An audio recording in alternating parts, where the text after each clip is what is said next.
Hi, my name is Connor Schroeder. I'm a senior at 5280 High School, and today I will be presenting to you, the instructional leadership team, my presentation on gifted reform, gifted education in America in general, 5280 gifted education, and why it needs change. If you will refer to your brochure, which I provided for you in the green folder, we can get started. I'll give you a couple seconds to do that.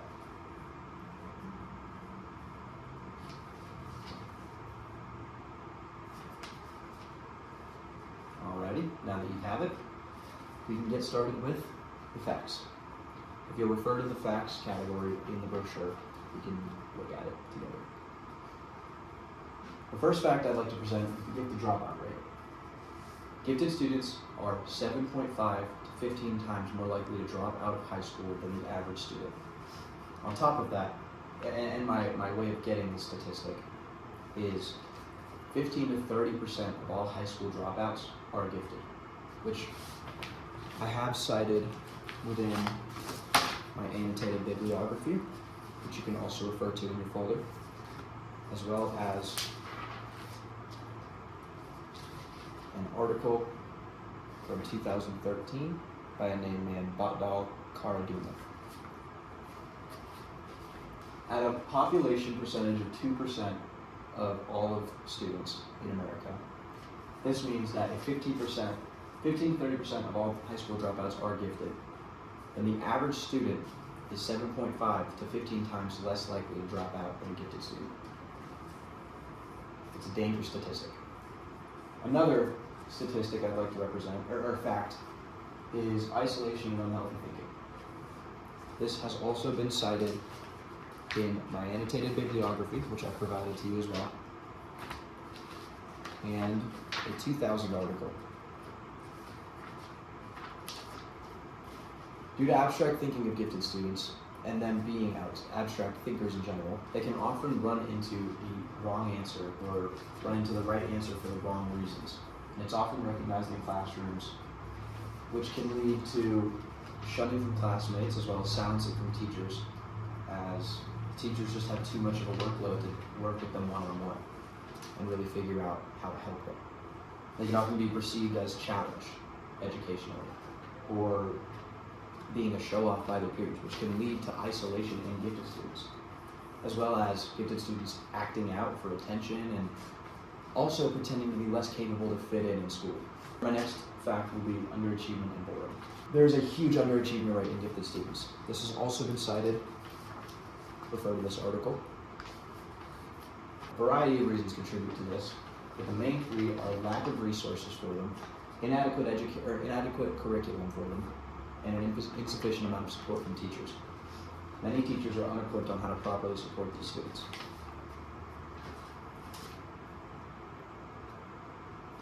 Now I have the figures. I created a survey, which I took my order of our student body take, and I deduced multiple trends from the data I collected. The survey consisted of asking each student 5 questions about how their academic needs are being met, as well as a 1-sentence elaboration afterwards on why they picked that answer. Now we'll go through each question. Our first question was, I feel that school is not a challenge for me. Now, the findings in this survey found roughly a half split between the two available answers, which were true or false. Our next question was, the classes in my school are tailored for the people who attend it. Findings showed to be largely in favor of true. When I am struggling in school, I have the proper support to start doing better. Findings still showed largely in favor to be true. I feel as if class moves too fast or slow for me. Findings show a roughly half split between the available answers, and in elaboration, 10 of the 14 students who answered true stated it moves too slow, with the other 4 stating it moves too fast. Our last question was, I enjoy how classes are taught here. These findings were also shown to be largely in favor of the answer true. From this data, and through analysis of the data, I deduced a couple patterns that I find to be incredibly important to what I'm trying to accomplish. Before I asked them all of these questions, I asked them to input their name and their GPA below. So that way I could get basis for what students were answering what questions, what their performance looked like, and how that reflected in the answers. And this actually helped me tremendously. I found a lot of patterns. Firstly, questions about the school as a whole generally showed unified responses. For example, I'll go back. The classes in my school are tailored for the people who attend it, insinuating that classes of 5280 are helpful to people in recovery as well as people who need credit recovery. When I'm struggling in school, I have the proper support to start doing better. This directly talks about how the staff supports students' needs when they're struggling mentally or struggling academically, and a lot of people agreed that they did have that support, as well as I enjoy how classes are taught here. So when talking about the school curriculum, when we're talking about the school is in of itself, a lot of people were in support. However, personalized questions about their individual needs showed more divided responses. And what I found really interesting was there was a direct correlation between student performance and answers on these questions. For example, on this question, I feel that school is not a challenge for me. I found that students with a 3.0 GPA or higher were more likely to answer true on this question. In this question, students who said class moves too slow majorly had a 3 to 4.0 GPA. While coincidentally on this question, students below a 2.0 GPA said that class moves too fast for them.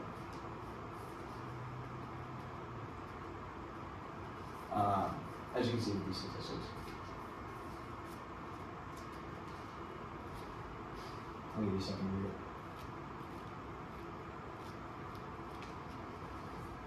Outside factors are important for school education. How we support students through those outside factors, whether it be recovery or be how their mental health looks or what's going on outside of the classroom. Our support for them is immense in the school. However, that's not the main focus of what I'm trying to show you. What I'm trying to show you is a direct correlation between aptitude and student challenge, aptitude and student needs being met within the curriculum. And these patterns showed that when a student was more apt for the class material, they were not challenged, and they found themselves bored in class. So that, to me, is how it affects our school as a whole, which I believe you can reference within the brochure as well. How does this affect 5280? As well as this, there are roughly 100 students enrolled in 5280. 12 of them, according to IA, our GT coordinator, are in the talent pool, which functionally means identified as gifted and talented, but yet to be proven with any kind of qualitative data. Therefore, those gifted students make up a 12% gifted population of the school, 6 times higher than the average school. I believe this to be why these results were so staggering for students who were challenged or who were very apt in the school and had a lot of aptitude for the material. Because those students, there was about a 50-50 split between students who answered they were not challenged and answered that they were. But yeah.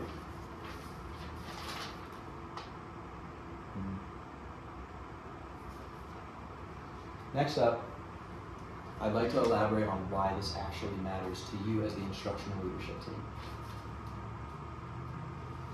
Aptitude is a gifted student symptom, and it's essential for us to provide these needs to maintain student success, especially with our high gifted population. I believe that students will struggle at this school if they are not challenged. A main problem that gifted students run into in schools all over the country is that the class material will not be challenging for them and they'll find themselves bored in class. A pattern I noticed through my own research is gifted students, when not challenged, are prone to underachievement. And underachievement and boredom in class can lead to the dropout rate. I believe that's why it's so high, because of the lack of support, because of the lack of challenge. So I wanted to stress that. Another thing I want to stress, I am not here to attempt the Reformation for anybody. I'm not here to even suggest any specific type or ways of action for Reformation. My goal is to point out what I see is lacking in the curriculum and plant seeds. As I was doing research for this, I realized that there were a lot of things I could suggest, but I didn't know if those things were feasible because I'm not a staff at the school. And not only that, but I don't have an education degree. Therefore, I really have no right to speak on this. What I do have is personal experience with being in the Gifted and Talented program, and personal experience with being unchallenged and bored in school. I believe that this year has worked out way better for me, and that's because my teachers have provided me with specific challenges. Specifically Ia, and she'll tell you all about it. I'm sure she has, honestly. But that I wanted to emphasize that to show you that I'm purely here to point out what I've seen. I'm purely here to point out something about this isn't right. Because students who are specifically gifted in academics should not be leaving or dropping out of the very thing that they are gifted at. That doesn't make sense to me. And so after doing research, I've realized there's a lot of inconsistencies with it, which is what I've shown you in this presentation. From here, I ask that you take this with a grain of, or you take this and just think about it. Stew on it. And whatever you do with the information, you will. But that is what I've seen. Feel free to look through my notes and the papers I provided with you if you'd like.